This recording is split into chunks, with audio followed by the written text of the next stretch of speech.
सगळ्यांना नम्र विनंती ही अखेरची मानवंदना आपल्या लाडक्या नेत्याला अखेरची सलामी आपण सर्वांनी दिलेली आहे.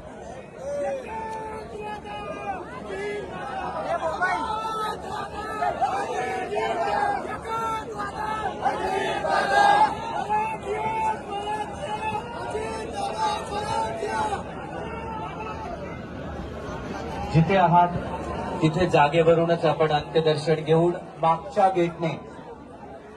गेटने हळूहळू बाहेर पडणार आहात. माझी विनंती आहे, पुढे येण्याचा प्रयत्न प्लीज आपण करू नका. सगळ्यांना नम्रपूर्वक विनंती आहे.